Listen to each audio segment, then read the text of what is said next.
Hello everyone, I'm Santiago and today I'm gonna be testing Fallout 4 on the Steam Deck. So it's been a while since I teased this one, so let's give it a shot. So hit on play.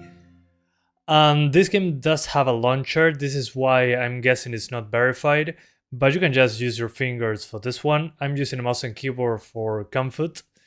So go into the options, again use your fingers and you'll be fine. 800p, TAA, 16 times anisotropic filtering. And on the settings, ultra textures, high shadows, shadow distance on medium. This one I would say is one of the most important settings. High decals, lighting on high, God rays on low for extra performance. Depth of field, you can also use the bokeh option, but I keep it on low. Just preference. SSAO, I disable motion blur, of course. View distance, I lowered it a little bit just to increase performance outside. And these two on medium. I'll show you why in a second. So hit OK, OK, and hit on play. Welcome to Fallout 4. So first of all, if the controller doesn't work for any reason, go into settings using your fingers again. Go into gameplay and make sure controller is enabled, otherwise you might not have controller support. I know, it's weird. So then go back, and it'll save. In my case, I'll be using a mouse and keyboard, so it's either one or the other. Then go to mods, log in with your account, and there's very few mods that I use here. I use Enhanced Blood Textures Basic, Weightless Junk, it's just quality of life, an official Fallout 4 patch, and see-through scopes, because I like aiming down sights. So if you look for them in the search, you can find them, or you can download whichever mods that you desire. You can filter them by when they were released. The most downloaded one is the unofficial Fallout 4 patch, which is the one I recommend you absolutely download. So keep this one on the top place and you should be good. Alright, welcome to Fallout 4. We're finally here, we're in Diamond City, and why am I showing you this instead of action? Well, that's coming. Here is when I drop, well, at least back then, where I drop the most frames. This is where the shadow draw distance is lowered. As you can see, some shadows pop in and out. The lighting is pretty flat into the distance. As you can see, the lighting starts to get screwed up. Well, I did this because otherwise, as you can see here, 60 FPS, nothing to worry about. But as soon as you look into a detailed place, well, you drop into the 40s. But if you keep shadow distance on high, this drops into the 30s. So why did I decide to do that? Well, to stay over 40 FPS. I mean, playing above 30, playing it at 30 in my opinion is not amazing, but at 40s with this sacrifice to the shadow draw distance I think is worth it. So make sure when you're playing in handheld to open the menu, lock it to 40 Hz, and you should be good to go. And now we're outside, and again this is another place where you can see the shadows popping in, but when you look back here into Diamond City, or this part of the city, you no longer drop below 40. So again, instead of unlock frame rates, in my opinion, 40s. And if you don't care about 30 FPS and you want the best quality, just put everything on high or ultra and you have basically 30 FPS at all times. I've seen many videos of this game on Steam Deck and some people say, oh, it runs at 6 FPS. Yeah, not really. It's more of a 40 FPS game. Seems to be a CPU limitation. So keep that in mind. At least in my opinion, this is not a 6 FPS game on Steam Deck, especially when you're in a demanding scenario, such as, again, Diamond City, maybe the Carvega factory, and all that good stuff. I mean, just... whoa. Anyway. And when action happens, It can drop lower if you're in a place with more geometry. But as you can see out here, it's completely fine. That's what I saw in many of those videos claiming a 60 FPS experience. So yeah, don't be fooled. But outside of that, I would say it's a great 40 FPS game. Just make sure to lock it. But as you can see, there is a sacrifice to be made on the visuals. But again, it's a portable Fallout 4 experience at 40 FPS, which I think it's great for a controller. I've been playing this, well, on my PC. When it came out, I made a video on a 750 Ti. So I feel old now. When this game came out, I made a video and I was super excited that it ran on my 750 Ti. Well, it runs on the Steam Deck, so Santiago from a few years ago will be super impressed that this is actually possible. I'm still am.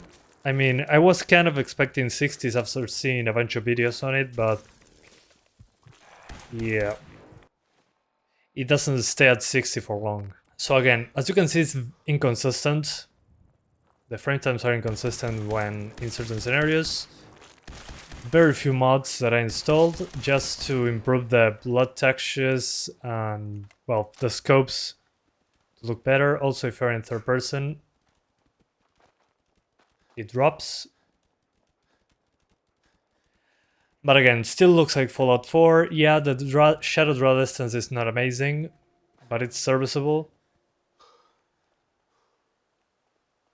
I think it still looks pretty good. I mean, we're on native resolution. It's a PlayStation 4 game at the end of the day.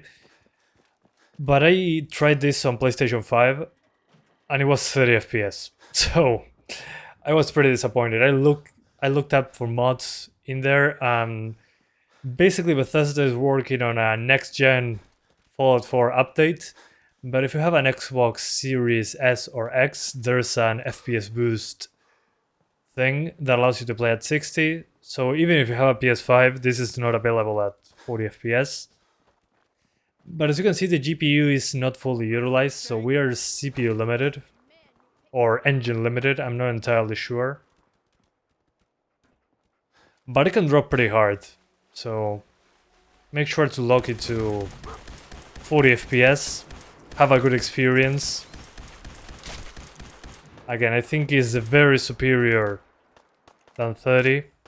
I know it's only 10 FPS more, but it does make a difference.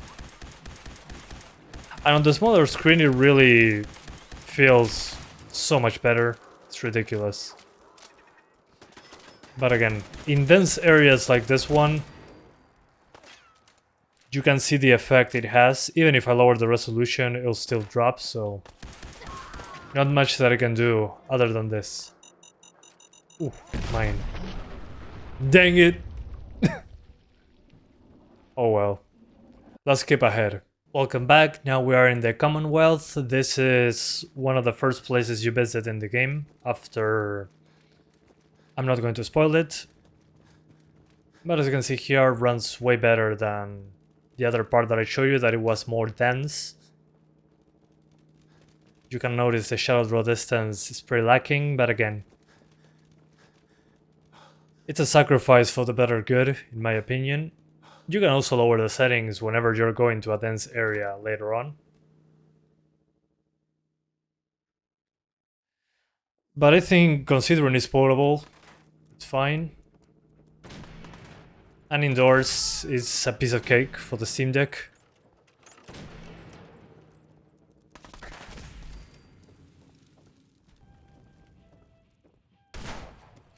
I forget to reload every time. No, that's already exploded. So, Fallout 4 on Steam Deck. Runs good. It's okay. You can install a few mods if you want to. But I personally would play it with the shadow distance lowered to medium. There you are. Just because of the fact that it makes you basically be at a consistent 40s across the board. There are some drops in the upper 30s sometimes.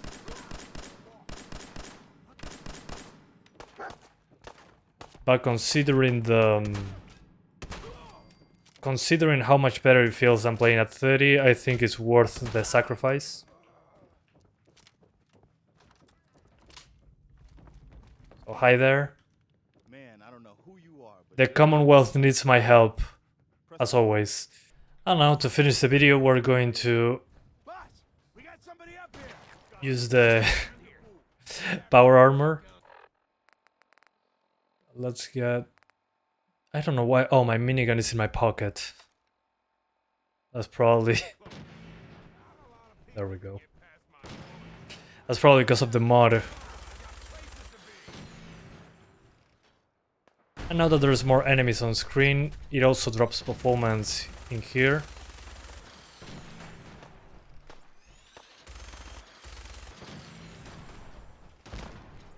But it's a great experience, I'd say. And this is a game that is always super cheap on Steam sales. So it shouldn't be hard to get. But man, to think that I played this on release kind of blows my mind. That makes me feel pretty old. But there we go, still going strong with mods. It's very easy to install them inside the game. And now the Deathclaw.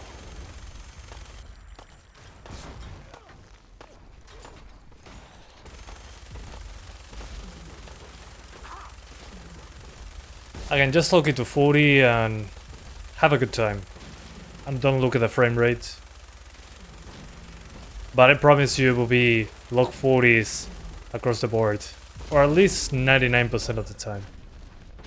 So thank you so much for watching, and I'll see you guys next time. Bye guys.